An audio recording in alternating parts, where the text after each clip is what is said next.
सगळ्या लोकांना तुमचा काय सल्ला असणार? माझा सल्ला असा आहे की आता एकदा त्यांनी जाऊन रमेश आपल्या खरात बाबाकडे गेले होते. बाबा कशा असतात ते आता सगळ्यांनी पाहिलेलं आहे. त्यामुळं सगळ्या नेत्यांना माझी नम्र विनंती आहे, कुठल्याही बाबाकडे जाऊ नका. आणि बाबाकडे गेल्यामुळे काय मिळतंय असं अजिबात नाही आहे. ते स्वतःच्या कर्तृत्वावर काहीतरी मिळत असतं. त्यामुळे अंधश्रद्धा आहे की बाबांनी सांगितलं की तुला मंत्रिपद मिळणार आहे. त्यामुळे 10-20 लोक जातात की मला मंत्रिपद मिळेल का नाही. मग दादा बाबा सगळ्यांना सांगतात की तुला मंत्रिपद मिळणार आहे. त्यामध्ये 4-5 लोकांना मंत्रिपद मिळतं. त्यामुळं त्यांना असं वाटतं की ते बाबांनी सांगितल्यामुळे ते मिळालेलं आहे. पण बाबाची एखाद्या गुणाच्या मोठ्या नेत्याची ओळख असेल आणि त्यांनी सांगितलं तर ते त्या पद्धतीने वेगळा विषय आहे. पण जी अंधश्रद्धा आहे ती असू नये आणि अशा बाबांकडे कुठल्या नेत्यांनी जाऊ नये असं आपलं मत आहे. राष्ट्रीय पक्ष झाल्यानंतर त्याच्यानंतर सुनेत्रा पवार जे आहेत त्यांनी आज पहिल्यांदा असं वक्तव्य केलंय की या संपूर्ण प्रकरणामध्ये संशय आहे, त्याच्यामुळे चौकशी व्हावी अशी त्यांची मागणी आहे. तुम्ही कसं बघता या सगळ्या गोष्टींकडे? एक तर नाही, अजितदादांचा अपघात हा दुर्दैवी आहे. एका मोठ्या नेत्याला आम्ही आमच्या नेता अजूर गेलेला आहे. त्यामुळं अजितदादांसारखा माणूस एक अर्थमंत्री म्हणून उपमुख्यमंत्री म्हणून अनेक वेळेला त्यांनी आपला अर्थसंकल्प सादर केलेला होता. आणि अजितदादा राष्ट्रवादी काँग्रेसचे गंभीर नेते होते.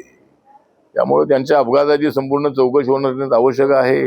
काल बारामती मुख्यमंत्र्यांनी सांगितलेलं आहे की आम्हाला सगळ्यांना त्याची मोठा धक्का बसलेला आहे. अजितदादांसारखा मित्र आम्ही हरवलेला आहे. त्यामुळं त्याची पूर्ण चौकशी करण्याचं काम चालू आहे. आणि त्याच्यामध्ये काही घातपात असेल तर नक्की त्याची सजा त्यांना झाली पाहिजे. आणि ते त्या पद्धतीने चौकशी सुरू आहे. देवेंद्र फडणवीसांनी जो एक 2-3 घटना चर्चेत आहेत राज्यभरात. एका बंधुभावानं महिलांवर लैंगिक अत्याचार केल्याची घटना घडली आहे. TCS सारख्या एका मोठ्या कंपनीमध्ये महिलांवर लैंगिक अत्याचार झाले. धर्मांतराचा प्रयत्न झालाय. कसं बघता या सगळ्या घटना? तर मला असं वाटतं की जो आपला सिन्नरचा जो आहे भोंदू बाबा, त्याचा पोलिसांनी घेतलेला आहे ताबा. त्यामुळं पोलिसांनी आता त्यांचा ताबा घेतलेला आहे. आणि मला असं वाटतं की महाराष्ट्रामध्ये देशामध्ये जे सगळे असे बाबा आहे, या बाबांची चौकशी होणं अत्यंत आवश्यक आहे. मी कुठल्या बाबाकडे जात नाही. उलट काय बाबा माझ्याकडे येतात. पण मी त्यांच्याकडे अजिबात जात नाही. आणि मला जे काही मिळालं, मला काहीतरी राज्यसभा मिळावी म्हणून कुठल्या बाबाकडे गेलो नव्हतो. त्यामुळे ठीक आहे. तर लोकांची अशी भावना काही लोकांची आहे, ती श्रद्धा असावी पण अंधश्रद्धा असू नये. पण बंधू बाबांचं जे कृत्य आहे ते अत्यंत असलागी आणि अत्यंत चुकीचं, त्याची पूर्ण चौकशी सुरू आहे. आणि धर्मांतराबद्दल आपलं म्हणणं असं आहे की धर्मांतर करण्याचा घटनेनं आपल्याला अधिकार दिलेला आहे. परंतु दबावाने धर्मांतर करणं, त्यांना काहीतरी प्रलोभन देऊन धर्मांतर करणं, याला मात्र घटनेने कायद्याने विरोध केलेला आहे. त्यामुळे स्वतःच्या मनाने जर एखादा कोणी धर्म बदलत असेल तर त्याला बदलण्याचा अधिकार आहे. आम्ही हिंदू होतो, आम्ही बौद्ध झालेलो आहोत.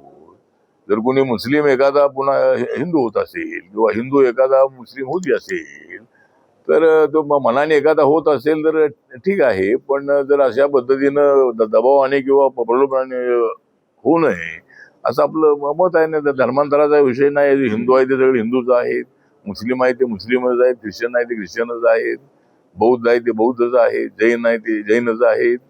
त्यामुळं घटनेनं सर्व धर्मियांना आपला आपला अधिकार दिलेला आहे. या सगळ्या प्रकरणामध्ये बडे बडे IAS ऑफिसर त्या बाबाकडे जात होते. मोदी जी को आतंकवादी कहा, क्या कहें इसके बारे में? नहीं, मुझे लगता है कि खड़गे जी की भाषा ही आतंकवादी होती है. मतलब खड़गे जी हमेशा इसी तरह की बात करते हैं. मुझे लगता है कि नरेंद्र मोदी जी डेमोक्रेटिक आदमी है. नरेंद्र मोदी जी साफ सुथरा आदमी है. नरेंद्र मोदी जी शांत स्वभाव के हैं और उन्होंने बहुत बार अपनी बात बताई है. तो मोदी जी को मिलने वाली सफलता देखकर कांग्रेस पार्टी वाले हैरान है. राहुल गांधी जी राह देख रहे थे प्रधानमंत्री पद की, लेकिन मैं जब कांग्रेस पार्टी के साथ था तब मैंने सोनिया गांधी जी को सलाह दिया था. सलाह नहीं, मैंने मेरा ओपिनियन बताया था कि मनमोहन सिंह जी के सेकंड टाइम पर 2-3 साल के लिए राहुल गांधी को प्रधानमंत्री बनाओ, ऐसा मैंने सोनिया गांधी जी को बोला था।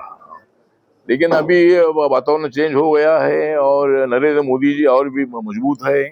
2029 में भी वो प्रधानमंत्री बनेंगे, इसी तरह की भूमिका हमारी है।